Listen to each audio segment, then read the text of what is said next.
Сәлем баршаңызға. Бүгін қандай жағдайда ораза ұстамауға рұқсат етіледі деген тақырыпта ақпарат беретін боламын. Сондықтан видеоны соңына дейін қарап, лайк басып, пікір қалдырып, достарыңызбен бөлісуді ұмытпаңыз. Қандай жағдайда ораза ұстамауға рұқсат етіледі? Ислам діні ораза ұстауға шамасы келмейтін кісілерге жеңілдік береді. Яғни, кейбіреулері оразаны Рамазан айынан басқа бір уақытта ұстаса, басқалары оның орнына пидия беріп, оразаның ауыртпалығынан босатылады. Құран кәрімде Алла сендерге әр нәрсенің жеңілдігін қалайды, қиындықпен қинамайды делінген. Шариғат бойынша мына жағдайларда ораза ұстамауға рұқсат етіледі. Бірінші, науқас, мерт болуы, белгілі бір ағзаның зақымдануы, жаңа аурудың пайда болуы және аурудың асқыну қаупі күшейгенде, сондай-ақ білікті әрі әділетті мұсылман дәрігердің кеңесімен ораза ұстамауға рұқсат етіледі. Дерт өз жанына немесе қайсы бір ағзаға зақым болуынан қорықса, оразасын ашады деп бір ауыздан пәтуа берілген. Алла тағала Құранда науқастанып қалғандар және сапарда жүргендер басқа күндері ораза ұстап орнын толтырсын деген. Екінші, жолаушы. Жолаушының жолы жеңіл әрі қиындықсыз болса да, оған ораза ұстамауға және намазын қысқартып оқуға рұқсат етіледі. Сапарға шыққан адам ораза ұстаса да, ұстамаса да болады. Мүмкіндік болса, ұстағаны жақсырақ. Анас ибн Малик оған Алла разы болсын, біз пайғамбармен оған Алланың салауаты мен сәлемі болсын, бірге жиі сапарда болатынбыз. Ораза ұстаған адам ораза ұстамаған адамды, ал ораза ұстамаған адам ораза ұстаған адамды сөкпейтін деген. Ораза ұстағаннан кейін жолға шықса, оразаны бұзуға рұқсат берілмейді. Жолда оразасын ашып жіберсе, оның қазасын өтейді. Бірақ кафарат төлемейді. Жолға шықпай бұрын аузын ашса, кафарат беру керек болады. Үшінші, қысым жасалу. Қамау, ұру, кісендеу секілді жеңіл қысым жасап, өлексе, қан, шошқа етін жеуге немесе арақ ішуге мәжбүрленсе, арам нәрсені ішіп жемеу керек. Ал өлтіру, ағзасын жарақаттау, қатты ұру секілді ауыр қысым жасаумен зорланса, оған оны жеуге рұқсат етіледі. Соған сабыр етіп, сол күйде өлсе, күнәһар болады. Сонымен қатар, қатты қысыммен күпірлік сөзін айтуға, намаз және оразаны орындамауға мәжбүрленсе, сенімін жоғалтпаған халде күпірлік сөзін айтса, ғибадатты тоқтатса, діннен шықпайды, күнәһар болып есептелмейді. Бірақ күпірлік сөзін айтпай, ғибадатты орындап, сол күйде мерт болса, сауапқа ие болады. Төртінші, жүктілік және бала емізу. Жүкті және емізулі баласы бар әйелдер өзі немесе жатырдағы баласы үшін қауіп сезінсе, оразасын тоқтата алады. Бұл мәселенің шешімі тәжірибе арқылы ойдың басымдылығы немесе білікті әрі әділ мұсылман дәрігердің кеңесімен айқындалады. Жүкті және бала емізетін әйел өзінің не баласының денсаулығына зиян келуінен қорықса, оразасын ашып қаза қылады. Ол үшін кафарат төлемейді.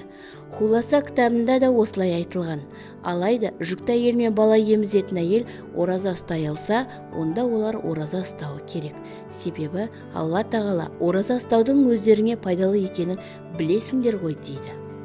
Бесінші, шөл мен аштық. Қатты шөл не қатты аштық өлімге немесе қауіпті ауруға себеп болса, онда оразаны тоқтатып, оны кейін өтейді. Өйткені шариғат бойынша адам баласы өмірін сақтауға міндетті. Құран кәрімде өз қолдарымен өздеріңді өлімге байламаңдар дейді. Бірақ денсаулыққа зияны тимейтін аз ғана шөл мен аштықты сезініп, оразаны тоқтата салу дұрыс емес. Алтыншы, кәрілік. Ораза ұстауға шамасы келмейтін кәрі ер мен әйелге ораза ұстамауға және оны өтемеуге рұқсат етілді. Бірақ ұстамаған оразаның әрбір күні үшін бір кедейді тамақтандыруға бұйырылды. Тәнуир кітабында ораза ұстауға дәрменсіз, жасы үлкен қарт кісі ораза ұстамауға рұқсат беріледі және ол кісі пидия төлейді делінген. Сондай-ақ айықпайтын ауруға душар болып, ораза ұстауға шамасы келмейтін адамның ауруы себебінен оразаның әр күні үшін пидия беруі уәжіп.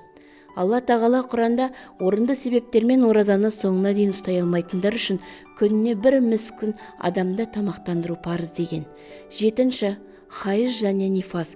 Етеккірі келген және босанғаннан кейінгі қаны келген әйелдер ораза ұстамайды, бірақ кейін қазасын өтейді. Айша анамыз, бізден кім хайыз не нифас болса, оған оразаны қаза етіп, намазы қаза етпеуді бұйыратын деген. 8. Балалық және ақылы кемдік. Балиғат жасына толмаған бала және ақылы жоқ адам ораза ұстауға міндетті емес. Алла елшісі оған Алланың салауаты мен сәлемі болсын. Жақсы және жаман істерді жазатын періштенің қаламы үшеуден көтерілген жазбайды. Баладан ол кәмелетке толғанша, ұйқыдағы адамның ол ұйқысынан оянғанша және ақылдан алжасқан ол ақыл есін жиғанша денген. Ақылынан алжасқан адам өз іс-әрекеті үшін жауап бермейді. Алайда белгілі бір уақытта ғана ақылы ауытқып, басқа уақытта ақыл есі дұрыс болса, онда ол ақыл есі сау кезде ораза ұстауы керек. Ақыл есі ауысқан кезде ол оразадан босатылады. Оразаны бастап, сосын есінен танған болса, бұл оның оразасын бұзайды. Бұл пікір қояншық аурумен ауыратын адамдарға да қатысты. 9. Ауыр жұмыс. Біреудің өміріне жауапты әрі зәру қызмет иелері мен ауыр жұмыс иелері тағы да басқалар ораза ұстауға шамасы жетпесе, оны кейінге қалдыра алады. Сонымен қатар, елдің қарулы күштері бейбітшілік жағдайдан соғыс жағдайына көшірілген кезде ораза тұту әскердің қырағылы мен жауынгерлік даярлығын әлсіретуге алып барса, оразаны тоқтатуға рұқсат етіледі.